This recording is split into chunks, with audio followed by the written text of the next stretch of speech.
Magandang gabi po sa ating lahat. Narito na naman po si Len para sa ating ika-45 day na ating sharing ng devotion video. And today ay very special day because birthday ngayon ng aking ika-4 na kapatid na si Maria Lani or si Mayang. And ka-birthday din niya ang kaibigan natin sa Smule na si Zane at si Brosep Hobeliano. So, happy birthday sa mga nagse-celebrate ng birthday na yan na ating mga kapatid at kaibigan sa YouTube man or sa social media man.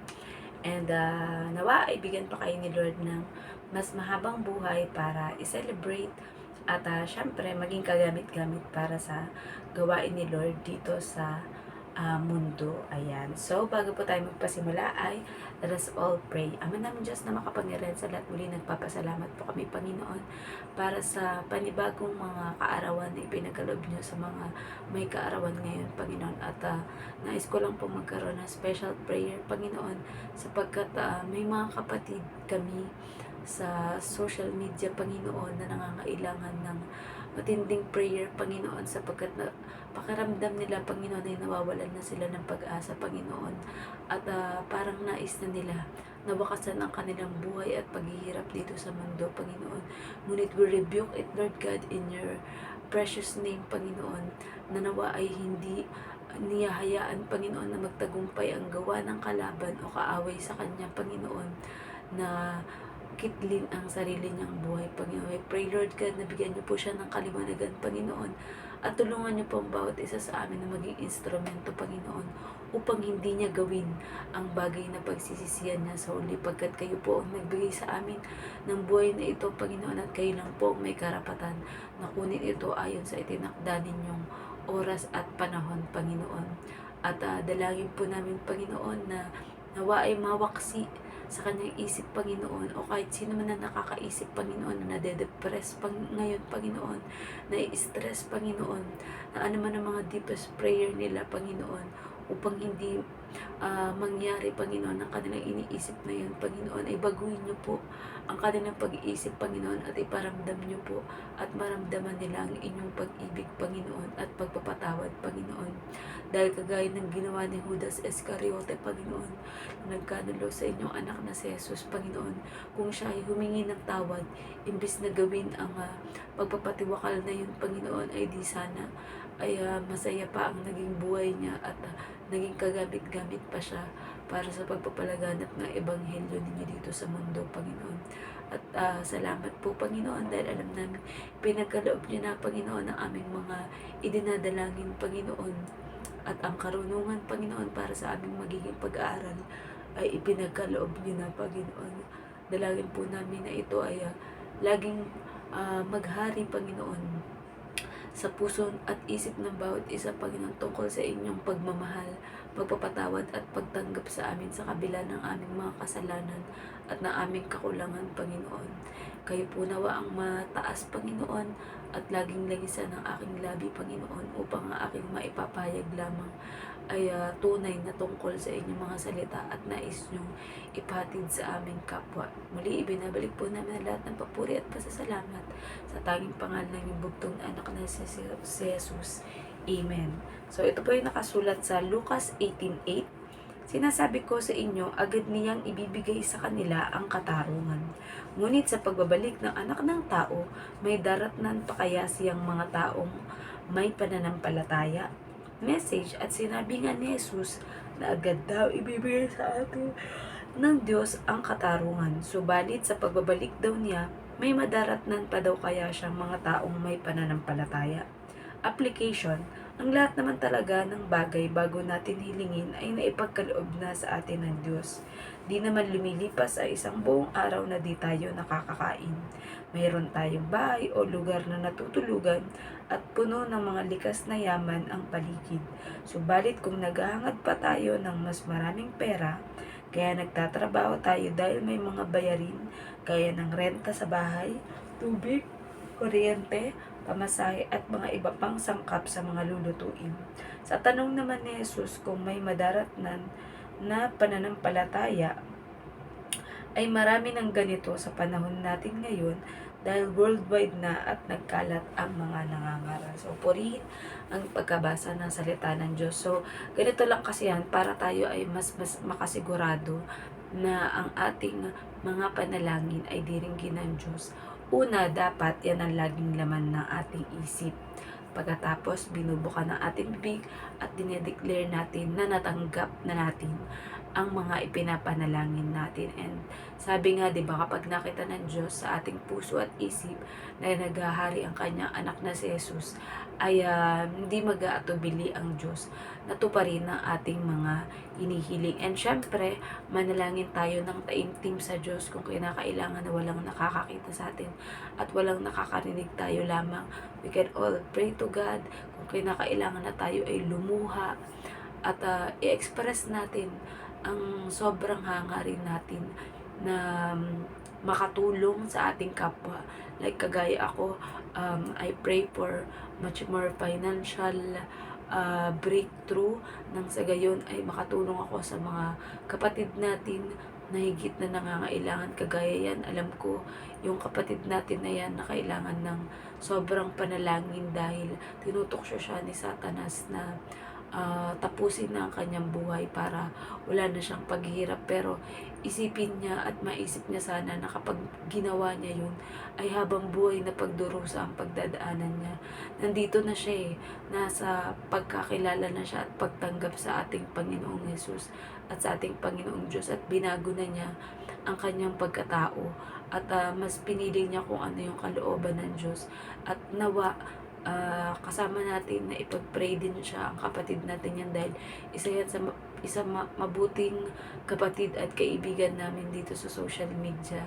Kaya pag nakikita ko yung mga post niya na ganun, is talagang sobrang nasasaktan din ang damdamin ko, kasi gusto niyang mas mapalawak pa yung relasyon niya sa Diyos.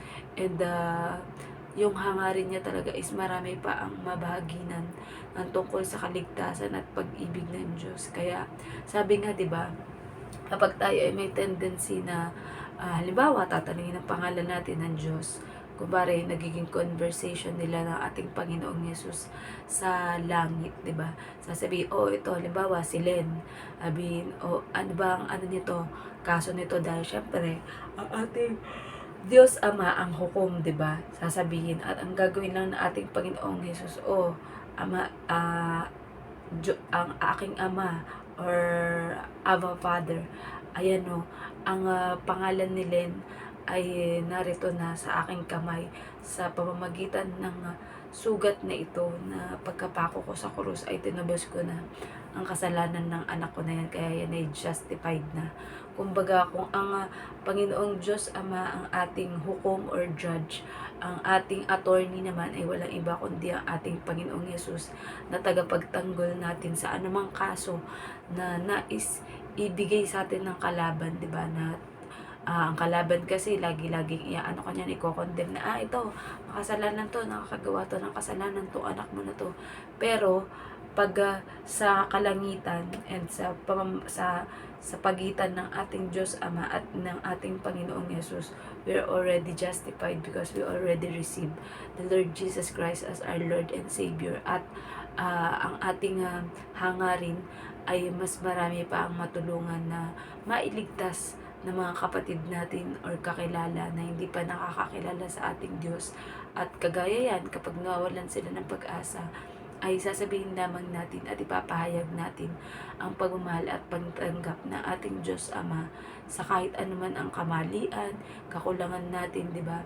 Lagi yung iniisip kasi natin na minsan ang iniisip lang natin na pagpapala ay mga madaming pera, pinansyal, akala natin yun yung makakapagpasaya sa atin, di ba? Pero isipin natin na pag pinahalagan natin yung buhay at espiritu na ipinagkaloob sa atin ng Diyos, is isa na yung malaking pagpapala. Dahil kaya nga tayo ginigising ng Diyos sa bawat araw. 'Di ba? Yung halimbawa, mananalangin tayo na Panginoon, nawa po bukas magising pa ako para mas marami pa akong magawa na para sa ikalulugod at ikaluluwalhati nyo, di ba? And syempre, kapag nagising ka na kinabukasan, magpapasalamat ka pa rin sa Diyos. na binigyan ka ulit ng panibagong araw para gamitin yun, para gawin yung mga dapat mong gawin, para umasenso, para mabago yung buhay mo, na hindi ka manatiling ganun na lang, na pakiramdam mo ay parang talunan ka, di ba? Ang ating Panginoong Yesus nga ay napagtagumpayan ang kinatatakutan ng lahat na kamatayan. Kaya nang sa pagkabuhay na muli ng ating Panginoong Yesus, kasama na rin tayo na mula sa pagiging makasalanan ay nabuhay tayong muli at binigyan tayo ng panibagong buhay at panibagong pag-asa ng ating Panginoong Yesus. Kung isipin natin, lahat ng mga paghihirap ng ating Panginoong Yesus, hindi pa natin yun nararanasan. Kung yung mga problema lang na pinagdadaanan natin dito, konti pa lang yan liban sa dami ng tiniis na ating Panginoong Yesus na pasanin ang lahat ng ating kasalanan. Sabi nga, 'di ba, nananalangin siya sa Diyos bago siya ipagkanulo ni Judas, is nananalangin siya na halos dugo na ang iniluluha ng ating Panginoong Yesus. So, imagine mo yun, di ba? Tayo, kapag umiiyak tayo, talagang ang umaagos lang sa atin ay luha, kumbaga tubig na mula sa ating katawan. Pero ating Panginoong Yesus, sa sobrang hirap kasi ng pagdadaanan niya, umabot na luha na niya ay dugo, di ba? Sa sobrang sakit at hirap ng kanyang pagdadaanan. So, kapag may tendency tayo na mawawala ng pag-asa, lagi lang tayong tumingin at isipin na yung naging sacrifices na ating Panginoong Yesus para matubos tayo sa kasalanan natin, di ba? Na nawa ay wag natin yung isa walang bahala, or hayaan natin na parang mabasura na lang yung ginawa ng ating Panginoong Yesus na yun. Kasi yun yung greatest sacrifice na hindi natin makakayang gawin kasi mahina tayo, tao tayo. Pero ating Panginoong Yesus, dahil nagmula siya sa Diyos at sa ating Diyos Ama, ay meron siyang lakas na hindi natin kaya. Kumbaga, kinaya niya yung lahat kasi ang namumutawi sa kanya ay ang pagmamahal at pag-ibig niya, na ayaw niya na malayo tayo sa Diyos Ama. Gusto niya close at malapit tayo sa Diyos Ama, at walang ibang magagawang paraan para mapalapit tayong muli sa ating Diyos kundi sa pamamagitan lang ng kamatayan at pag-aalay niya na yun. So, nawa po ay may natutunan tayo, at dito nga sa ating naging topic na tungkol sa mabuting hukom, lagi natin isipin na ating Panginoong Diyos Ama ay isang mabuting hukom, at ang nais lang niya ay maging masaya tayo, at gamitin natin ang ating buhay para sa mabuti at wag sa masama, at mas lalong higit, wag nating kitlin ang ating buhay dahil napakahalaga at napaka-importante nito para sa Diyos. Ayaw niya na mapahamak tayo at makuha tayo at magtagumpay si Satanas sa atin. Kaya pakatatag lang tayo mga kapatid, ano man ang mga pinagdadaanan natin, alam ng Diyos yan, at hindi niya tayo papabayaan na hindi malampasan ang mga pinagdadaanan natin yan.